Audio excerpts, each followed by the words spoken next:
এই মুহূর্তে আমরা দেখতে পাচ্ছি শ্যামবাজারের ছবি। অভয়ার জন্য, অভয়ার জন্মদিনে মৌন মিছিল, কলেজ স্কোয়ার থেকে আরজিকর পর্যন্ত মিছিল, অভয়ার স্মরণে মৌন মিছিল, অভয়া মঞ্চে সেই শ্যামবাজার পর্যন্ত এই মিছিল পৌঁছে গিয়েছে। সেখানে জমায়েত রয়েছে জাতীয় পতাকা এবং যেহেতু মৌন মিছিল সেই জন্য হাতে প্ল্যাকার্ড নিয়ে তারা এই মুহূর্তে প্রচুর জমায়েত রয়েছে এবং তারা বিচার চাইছেন। আমাদের সঙ্গে রয়েছেন আমাদের প্রতিনিধি তুলিকা রায়। তুলিকা, এই মুহূর্তে শ্যামবাজারের ছবিটা সার্বিক কি দেখতে পাচ্ছ?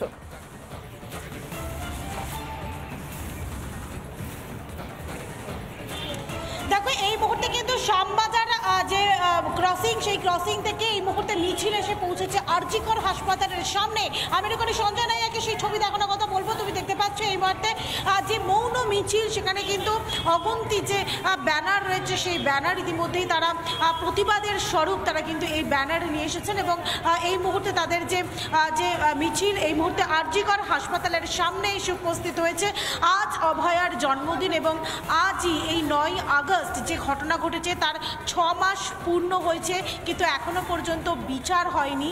সেক্ষেত্রে শুধুমাত্র সঞ্জয় রায় নয়, তার সঙ্গে আরও অনেকে জড়িত রয়েছে, তাদের শাস্তি দিতে হবে। সেই দাবিতে আবারও আজকে রাজপথে অভয়া মঞ্চের যারা সদস্যরা রয়েছেন, সাধারণ মানুষ, প্রচুর সাধারণ মানুষ এই মুহূর্তে এসেছেন, এই মিছিলে অংশগ্রহণ করেছেন এবং তারই সঙ্গে আমি একটুখানি সেই ছবিটা দেখানোর চেষ্টা করব এবং তারই সঙ্গে আমি কথাও বলবো। এখানে কি দাবি জানাচ্ছেন আপনারা? আজকে একদিকে অভয়ার জন্মদিন, তার সঙ্গে 6 মাস আজকে অতিক্রান্ত, বিচার কি পেল অভয়া?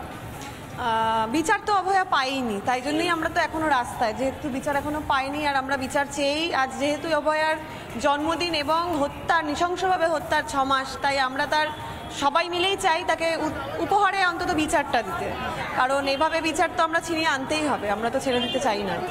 বারবার ধরে অভয়ার বাবা মাও যেটা দাবি করছেন যে ষড়যন্ত্র হয়েছে, যে ষড়যন্ত্রের যে শিকার শুধুমাত্র যে সঞ্জয় রায় নাকি আরও অনেকে রয়েছে, যেখানে বিচারের নামে কি কোনো জায়গায় প্রহসন হয়েছে? শুধু অবশ্যই সঞ্জয় রায় তো একাদোষী নয়, সঞ্জয় রায় একাদোষী নয় বলেই তো এত প্রমাণ এখনো পাওয়া যাচ্ছে। এই যে সিএফএসএল রিপোর্ট থেকে আরম্ভ করে সব কিছুতেই আমরা জানি একাধিক, সঞ্জয় ছাড়াও 4-5 জন এবং অধিক, আর যারা তথ্য প্রমাণ লোপাট করেছে তারা প্রত্যেকেই দোষী, কারণ আমরা জানি যে অপরাধ যে করে আর অপরাধ যে সহে তাদের প্রত্যেককে সমান দোষী হয় এবং দোষী তো একজন কখনোই নয়। সঞ্জয় রায় যেহেতু তাকে একটা ধামাচাপা দেওয়ার জন্য তাকে ফাঁসির দেওয়া হচ্ছিল, যেহেতু হয়নি এবং বিচারপতি খুব ভালোভাবেই সেটা বুদ্ধি করে উনি করেছেন, যাতে উনিও জানেন যে এছাড়াও আরও অনেকে জড়িত আছে বলেই তদন্ত আবার হোক, বা আমরাও চাই যে তদন্ত ভালো করে হয়ে যারা আসল দোষী তারা বেরোক। 6 মাস ধরে আপনারা রাজপথে রয়েছেন, প্রতিবাদ করছেন। আপনাদের যে প্রতিবাদ, সেই প্রতিবাদ কি সরকারের কাছে বা যে এজেন্সি রয়েছে তার কাছে কি পৌঁছচ্ছে? তার কারণ 6 মাস পরে দেখা গেল জানুয়ারি মাসে সঞ্জয় রায়কে শুধুমাত্র সাজা ঘোষণা করা হলো। দেখুন, পৌঁছানোর তো কথা, কারণ প্রতিবাদ তো আর একটা ছোট জায়গার মধ্যে সীমিত নেই, প্রতিবাদটা দেশ থেকে বিদেশ এবং সারা পৃথিবী জুড়ে চলছে। এবার তারপরেও যদি কি বলবো, শোনেও না শোনার ভান করে থাকে বা দোষীদের লুকোয়, এটাতে তো আমাদের কিছু করার নেই। তবে আমরা এখনো পর্যন্ত চাই যে সরকার তা আমাদের কথা শুনুক এবং দোষীদের ধরিয়ে দিক, কারণ আমাদের যে ছোট ছোট আগামী প্রজন্ম বা তাদের ভবিষ্যৎ, তো এই অসুস্থ সমাজে তারা বেড়ে উঠতে পারবে না। তাই আমারও মনে হয় সরকার এমন হওয়া উচিত যে সরকার সমাজ পরিষ্কার করতে পারে। একেবারে সরকার এমন হওয়া উচিত যেখানে সমাজকে পরিষ্কার করবে। এবং এই মুহূর্তে তুমি দেখতে পাচ্ছ যে আরজিকর যে হাসপাতাল, সেই হাসপাতালের সামনে আমি একটুখানি সেই ছবিটা দেখানোর কথা বলবো। আরজিকর হাসপাতালের সামনে এই মুহূর্তে রয়েছে যে মিছিল, সেই মিছিল এসে পৌঁছেছে, অর্থাৎ 3:30টার সময় কলেজ স্কোয়ার থেকে যে মিছিল শুরু হয়েছিল সেই মিছিল এই মুহূর্তে এসে পৌঁছেছে আরজিকরের একেবারে হাসপাতালের যে সামনে, সেই সামনে ইতিমধ্যে এসে পৌঁছেছে এবং তাদের যে মূলত দাবি যে অভয়ার যে জন্মদিন এবং সেই জন্মদিন উপলক্ষে যেরকম একদিকে তারা মিছিল করছেন এবং তারই সঙ্গে কিন্তু তারা প্রতিবাদ জানাচ্ছেন যে গত 6 মাস ধরে এই আরজিকর, আমি একটুখানি সেই ছবিটাও আমি একটু বলবো সঞ্জয় নাইয়াকে সেই ছবিটা দেখানোর জন্য।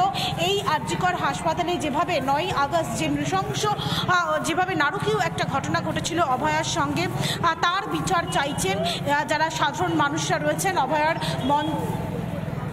এই মুহূর্তে তুমি দেখতে পাচ্ছ একেবারে যে আরজিকরের গেট, সেই গেটের সামনেও কিন্তু প্রচুর মানুষ এসেছেন, প্রতিবাদ জানাচ্ছেন এবং শুধুমাত্র শুধুমাত্র সঞ্জয় রায় নয়, এর সঙ্গে আরও অনেকে যুক্ত রয়েছে। এবং তুমি দেখতে পাচ্ছ এই মুহূর্তে যে আরজি করের যে গেট, সেই গেট এই মুহূর্তে গেটের সামনে কিন্তু এই মুহূর্তে রয়েছে যেরকম একদিকে নিরাপত্তার দায়িত্বে, যেরকম একদিকে রয়েছে সেন্ট্রাল ফোর্স, যেরকম একদিকে রয়েছে আরজি করের নিরাপত্তার দায়িত্বে। এবং মিছিল এই মুহূর্তে একেবারে আরজি কর যে হাসপাতাল, সেই হাসপাতালের সামনে এসে উপস্থিত হয়েছে। আমি আরও একবার বলবো সঞ্জয় নাইয়াকে যদি একটুখানি প্যান করে দেখানো সম্ভব হয়। একদিকে আরজি করের যে গেট রয়েছে, এই মুহূর্তে আমরা একটা জমায়েত দেখছি আরজি করের গেটের সামনে। আমাদের সঙ্গে পিউও রয়েছেন, পিউয়ের সঙ্গে কথা বলবো। পিউ, এই যে জমায়েতটা ঠিক আরজি করের গেটের বাইরে, কি হয়েছে ওখানে?